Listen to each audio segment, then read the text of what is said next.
Hello everyone, welcome to Chapter 7. In Chapter 7 we're going to focus on confidence intervals. The book does a great job of explaining what confidence intervals are, but basically what we're looking at is creating a range of numbers in which we can be 90, 95, 99% sure that an expected value will fall.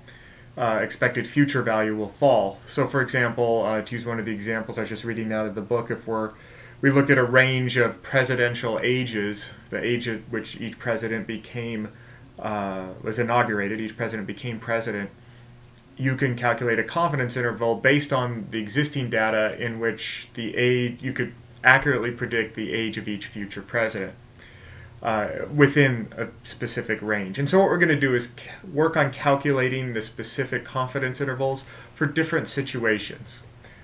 The situation we're going to start with is in the beginning of Chapter 7.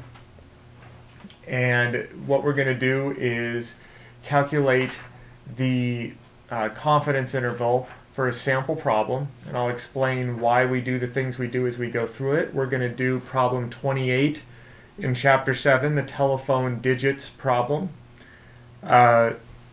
Excuse me.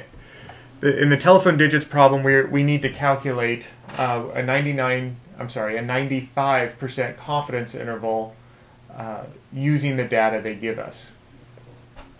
To do this, we're going to use Excel as usual, but we're going to use an add-in that came with the book, the DDXL add-in. Please use the instructions in the book. I believe it's section 1.6, if I remember correctly. The book takes you through the process of installing it. I personally do not like to leave add-ins indefinitely installed because they can create problems, so I like to include them whenever I need them, but not have them always be there. Sometimes if I have a lot of add-ins from a lot of different courses, and sometimes they can conflict with each other. So I'm going to show you how I use the add-in, and then you can feel free to use it as the book instructs or as I do. So first thing we do, we don't have anything on the screen yet. We need to find the add-in. So I am going to go into my C drive. I've already installed the add-in from the disk onto my computer, and it puts it under Program Files 86. And there it is, DDXL. I open it, and then I click on this here, DDXL add-in.xll. I double click on it, and all sorts of warnings pop up. And I always click enable this add-in for this session only. And then when I go to add-ins over here, there it is. We don't need it just yet. We need to enter in our data first, but it will be there when we need it. And I'm going to just leave, as I go through 3 examples here, I'm just going to leave it installed for all 3. I'm not going to close out the Excel sheet and go back and go through that process again. Okay, so problem 28. First thing we need to do is enter the data. We're going to go Chapter 7, problem 28.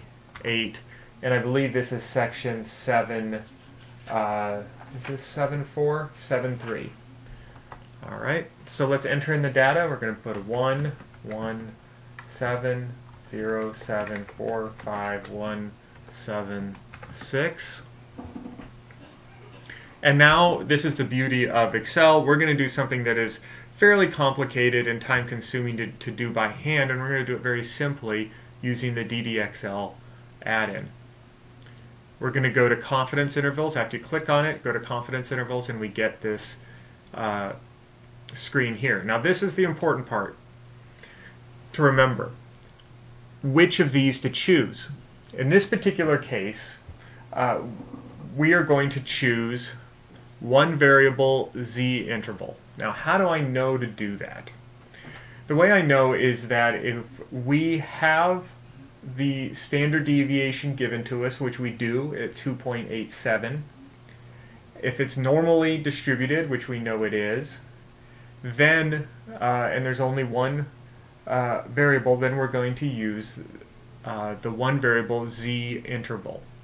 And when we get to the next example, I'm going to give you another tool to figure out, I'll show you a tool in the text, I should say, to show you how to know which of these to use. So we're going to go ahead and click on one variable z interval, And this isn't the most modern, easy to use piece of software, but it's really not too bad once we get used to it. The next step is to click on the pencil icon.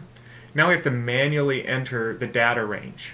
So it is A2 colon A11, and that's simply this set of data right here. You can't just drag and drop in this particular program or just highlight. It doesn't work. So A2 to A11, then you hit,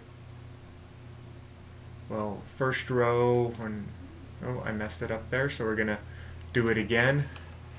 A2 colon A11.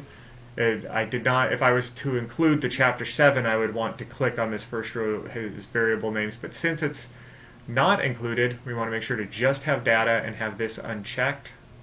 Hit OK. And then we have to select our confidence interval, which in this case they ask us for 95%. We click on 95%, and then we type in the standard deviation, 2.87. After that, we click on compute interval, and there we have it, the interval. All right, 2.12 to 5.67. I guess that'd be 5.68 after we round it up. And there you have it. Now I'm going to close this sheet out. It's going to ask me if I want to save. I'm not going to save. And we still have this piece of data here, and I'm just going to delete this so that we can move on to the next sample problem without having to reinstall the DDXL. On our way to the next sample problem, I'm going to have you stop on page 375 of your text, choosing the appropriate distribution. This little chart is great to determine exactly which you're going to use, the Z or T. Assuming you've already read the chapter, you've already seen this chart and already looked through it, I just want you to focus, I'm going to refocus you on this part of the chapter, on this particular page, so that you can see its importance. And if you're not sure which to use, this will help you. Basically, at the beginning, if the standard deviation is known, you're moving towards a Z-test. If it's not known, you're moving towards a T-test. The other key is you have to know that it's normally distributed to use these methods. Very important. Okay, so let's move on to our next example, which you can, I'm sure guess that we are going to use a T-test on this one. We're going to do problem 28. Chapter 7, problem 28, movie lengths, on page 282. Okay.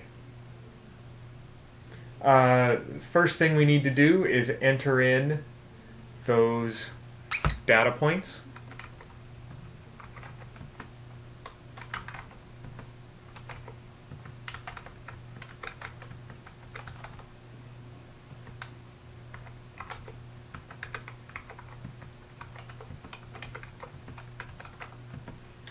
Okay, there we have it. I hope I got them all right. And from there, we do not have a standard deviation, so that means we're going to probably be using a t-test. We can assume that it is normally distributed because it was pulled from a larger list, and we know there was at least 30 data points. So even if we're not told it's normal, if we know it comes from more than 30 data points, we're okay. So since there's no standard deviation given, we're going to go ahead and do a t-test on it. So we're going to do our DDXL, confidence interval, drop down one variation t interval instead of the z.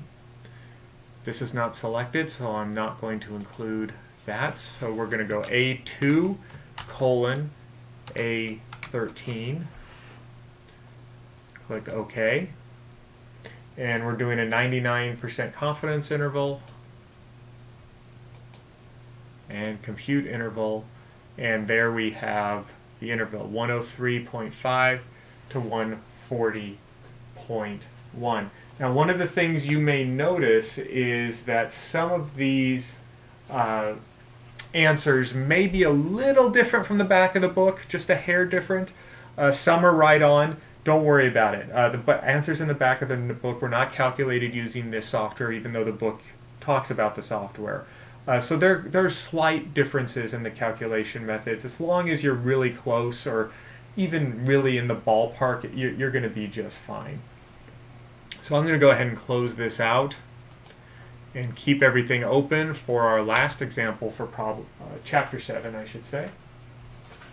And our last example is going to be, we're going to do the first part, part A, of problem 24 in section 7.5, comparing weighting lines.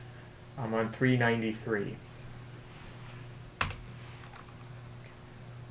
All right, so we're going to do, I'm going to go ahead and type this in. Problem 24, once again, we're in section 7.5. The next thing we're going to talk about is using a chi-square as opposed to the z or the t. And now when you use a chi-square, the parameters that will cause you to go to a chi-square are you're looking to do a confidence interval for a population, not a sample, but a population. There's no standard deviation given, and it's usually the smallest of numbers. So if you have a tiny list and you want to do a confidence interval, but you don't have a lot of data, you go to chi-square as a general rule of thumb. So I'm going to go ahead and enter this data in. Oops, 6.5, 6.6, 6.7, 6.8, 7.1, 7.3, 7.4, 7.7, 7.7. Oops. I'm kind of regretting my decision to choose an example with decimal points in it about now. All right. So we have a nice list of 10 numbers right there. And we are going to once again go into DDXL, select confidence intervals, do the drop down to chi-square. All right. We are going to enter our data range, A2. Did I miss a data point there? Nope, I think I'm okay. A11. Okay. Now we're asked to do a 95% confidence interval, so we select 95. And there is our limit, 0.328 to 0.87. And we're not going to do the rest of that problem. I'm going through the process to show you how to get to the numbers. The interpretation, I'm going to leave up to you. So you should have the tools now to do the problems, the homework problems for Chapter 7. Once again, as always, please spend some time in the chapter so you understand why you're doing what you're doing and the purpose. I tried to explain a little of that here for confidence intervals, but make sure you do spend some time in the chapter reviewing the concepts. All right, hope this goes well. Contact me with any questions, and I will be back for Chapter 8.